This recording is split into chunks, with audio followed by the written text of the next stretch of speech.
ಗೋಪಾಲ ಗೋಪಾಲ ಗೋಕುಲ ನಂದನ ಗೋಪಾಲ ನಂದಕುಮಾರ ನವನಿತ ಚೋರ ಬೃಂದಾವನ ಚರ ಗೋಪಾಲ ಗೋಪಾಲ ಗೋಪಾಲ கோகுல நந்தன கோபால.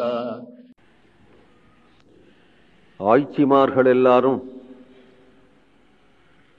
கண்ணன் செய்த குறும்புகளே, யசோதையின் இடத்துல வந்து சொல்லிக் கொண்ட பாசுரங்களே நேற்றைக்கு அனுபவித்தோம். இன்று ஆயர் சிறுமிகள் தங்களிடத்திலே கண்ணன் பண்ணின குறும்புகளே யசோதையின் இடத்துல வந்து சொல்லுகிறார்கள். அவர்கள் சொல்லுகிறது,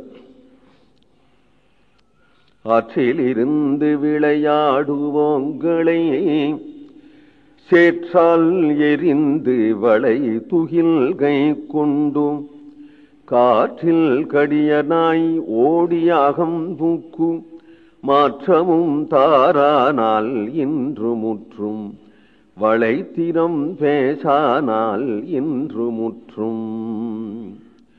ஆற்றிலிருந்து இந்த சிறுமிகளெல்லாம் அடிக்கடி பக்கத்தில் தானே யமுனை, அங்கே போய் தண்ணீர் கொள்ளுவதற்காகவோ சின்ன சின்ன பாத்திரங்களை எடுத்துன்னு போய் தேய்க்கிறதுக்காகவோ அதனுடைய கரையில் உள்ள தோட்டங்களில் பூ பறிக்கிறதுக்காகவோ மயிலிறகு பொறுக்கிறதுக்காகவோ உதிர்ந்து கிடக்கக்கூடிய கனிகளை பொறுக்குவதற்காகவோ அடிக்கடி இந்த சிறுமிகள் தெருக்கோடியில் உள்ள யமுனைக்கு போயிடுவார்கள். கண்ணனோ இப்பொழுதெல்லாம் பிருந்தாவனத்திலெல்லாம் போய் விளையாட ஆரம்பிச்சு விட்டார். கோகுலத்தில் மட்டிலும் வீடுகள் தோறும் விளையாடின்னு இருந்தவன் இப்ப பிருந்தாவனமும் போறான், அங்க போய் விளையாடின்னு இருக்கு. இந்த சிறுமிகள்லாம் அங்க வந்தாக்க அவர்களை வளைச்சுடுவான், ஏதாவது தீம்புகள் செய்வான். இவர்களும் அவன் இல்லாம இவர்களுக்கு சரிபட்டு வராது. இவர்கள் உண்மையில தண்ணீர் மொள்ளுவதற்காகவோ பாத்திரம் தேய்க்கிறதுக்காகவோ என்று சொல்லிட்டு போகிறது கண்ணனோட விளையாடுறதுக்காக தான். கண்ணனுக்கும் இவர்கள் இல்லாத போனா சரிபட்டு வராது. எல்லாம் ஒரே ஊர்ல ஒரே தெருவில் பிறந்து விளையாடக்கூடிய சிறுமிகள் தானே. கண்ணனுக்கு சிறுவர்கள் கோஷ்டியும் இருக்கு, சிறுமிகள் கோஷ்டியும் இருக்கு. அவரவர்களுக்கு தக்கபடி விளையாடுவான். இந்த சிறுமிகளிடத்துல போய் சீண்டினா அவர்கள் சில சமயம் அழுவார்கள், சில சமயம் சிரிப்பார்கள், சில சமயம் அவ்வவே காட்டுவார்கள், சில சமயம் கை சொடுக்குவார்கள், சில சமயம் வாவா அம்மாட்டக போய் சொல்றேன் என்று சொல்லுவார்கள். அதுக்கு ஏற்றபடி இவனும் அவர்களோட போய் சொல்லேன், எங்க அம்மாட்டுக்கு மட்டும்தான் சொல்லுவேன், அப்பாட்டையும் சொல்லேன் என்று அவர்களுக்கு சரியா வாதாடுவான். அதுதான் இவனுக்கு பொழுதுபோக்கு. ஜகத்தினுடைய சிருஷ்டி ஸ்திதி சம்மாரம் எல்லாத்தையும் ஒவ்வொருத்தருட்டக்க ஒப்படைச்சு விட்டு அதான் நீங்கள்லாம் பார்த்துங்கோ என்று சொல்லிட்டு பிருந்தாவனத்திலே விளையாடுறதே தன்னுடைய பொழுதுபோக்காக வைத்துக் கொண்டிருக்கக்கூடிய கண்ணன். அவர்களுக்கும் ஏதாவது அவ அம்மா அலங்காரம் பண்ணி விட்டால் கண்ணன் பார்த்து சபாஷ்னு சொல்லணும். அவர்களுக்கு நீண்ட கேசங்கள் இருக்கும், தலைவாரி பின்னி விட்டாலோ அல்லது புதுசா இன்னைக்கு பிறந்த நாளாச்சேன்னு ஒரு பாவாடை கட்டி விட்டாலோ புதுசா ஒரு நகை வாங்கி பூட்டி விட்டாலோ பேசாம இருக்க மாட்டா. அவரவர்களுடைய தோழிகளிடத்துல வந்து காண்பிச்சாலும் அவளுக்கு பூர்ண திருப்தி ஏற்படாது. கண்ணன் கவனிக்கணும். கண்ணனோ பல ஜோலிக்காரன், கவனிச்சாலும் கவனிப்பன், கவனிக்காத போனாலும் போவான். அப்படி சொல்லவே முடியாது. இவர்களைத்தான் முக்கியமா கவனிப்பன், பாக்கி ஜோலி எல்லாம் அப்புறம்தான். அதனால இவன் எதுல 4 தரம் போயிட்டு வருவார்கள். இவளை போல இன்னும் பல பேர்கள் வந்திருக்கிறதுனால இவள் பக்கத்திலையும் கடாட்சம் விழற வரையிலும் போயிட்டு வருவாள். கடைசியில் கண்ணன் கிட்டக்கு வருவான், என்ன புது பாவாடை கட்டின்றிருக்கே? ஆமா, எனக்கு பிறந்த நாள், எங்க அம்மா தச்சிருக்கா, நன்னா இருக்கேடி இந்த பாவாடை, வெள்ளை வெளியின்னு நல்ல பெரிய பார்டர் போட்டிருக்கேன், நன்னா இருக்கே என்று இப்படி சொல்லிண்டே கொஞ்சம் போற கையில சேர் வச்சுருப்பான். ஆத்தினுடைய களிமண் சேர். இதை வச்சுன்னு பட்டுன்னு அடிச்சு விடுவான் அந்த வெள்ளை பாவாடையில. அது எவ்வளவு நல்ல பாவாடை, இதுல அடிச்சு விடுவான். அவளை அழாம என்ன பண்ணுவா? அப்புறம் முள்ளம் கிட்டக வருவான். அவர்களிடத்துல நல்ல வளை போட்டுன்னு இருப்பா. இந்த விளைய அடிக்கடி குளிக்கின்றே போயிட்டு வருவா. அந்த வளையை பார்ப்பான், இது புது விளைன்னு தெரிஞ்சிடும், நன்னா இருக்க இந்த வளை என்று சொல்லி அந்த வளையை கயட்டின்னு விடுவான். நான் இந்த கையில மாத்தி போட்டு விடுறேன், எல்லாம் ஒரே மாதிரி போட்டுருக்கேன், இதையும் அதையும் மாத்தி போட்டா சரியா இருக்கும். இந்த சைடில் ஒரே வெள்ளை விளையா போட்டுருக்கு, அதில் ஒரே சேப்பு விளையா போட்டுருக்கு.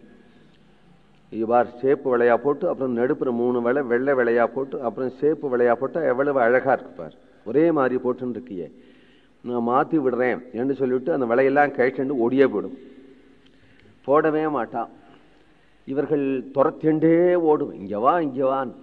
அவனுக்கு சரியா இவா ஓட முடியுமா?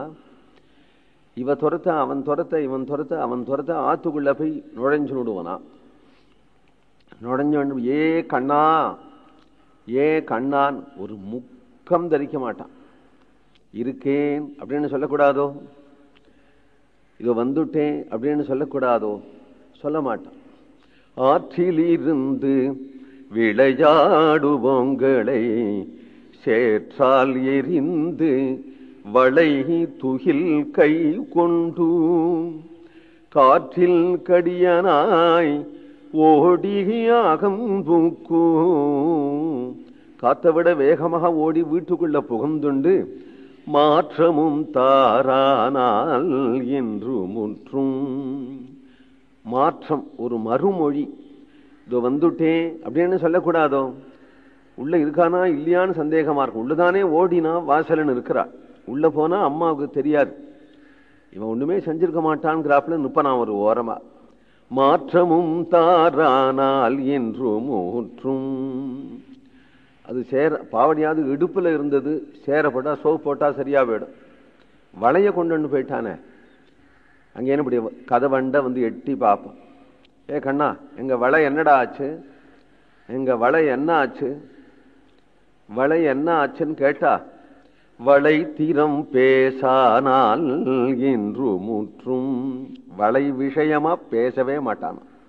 அது என்கிட்ட இருக்கு, நான் அப்புறம் தரேன், சாயங்காலம் தரேன், இல்ல உடஞ்சு போயிடுத்து ஏதாவது சொல்லலாம் இல்லையா.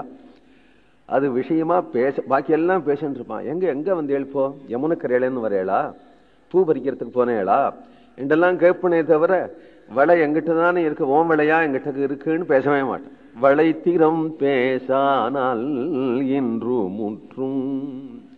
யசோதி கிட்ட சொல்றார்கள் இந்த சிறுமிகள்லாம், அப்படி செய்யறான் கண்ணன் என்று. இன்று முற்றும் அப்படின்னு சொல்லுவானேன்னால் இதெல்லாம் சொல்லி சொல்லி தினம் வந்து நாங்க சொல்றது உபாலப்துமைச்சதுன்னார் பாகவதத்துல. கூப்பிட்டு கண்ணனை ஏண்டா அப்படி பண்ணினேன் அப்படின்னு கண்டிச்சாதானே அப்புறம் அது நிற்கும். கண்டிக்கிறதே இல்லை. அப்ப நம்ம சொல்றதுக்கு என்ன அர்த்தம்? அதனால அம்மாவை பார்த்து யசோதையை பார்த்து சொல்றார், இன்று முற்றம், இன்னைக்குதான் கடைசி, இனிமே நாங்க சொல்ல மாட்டோம். நாங்க திருப்பி திருப்பி சொல்லி பேசாம திரும்பி போறதுதான் வேலை எங்களுக்கு. நீயும் ஒரு வார்த்தை கேட்கறது இல்லை உன் பிள்ளைய. அதனால இன்றோடு இன்னைக்குதான் கடைசியா வந்து சொல்றோம், இன்று முற்றும் என்கிறார். கோவிந்தநாம சங்கீர்த்தனம்.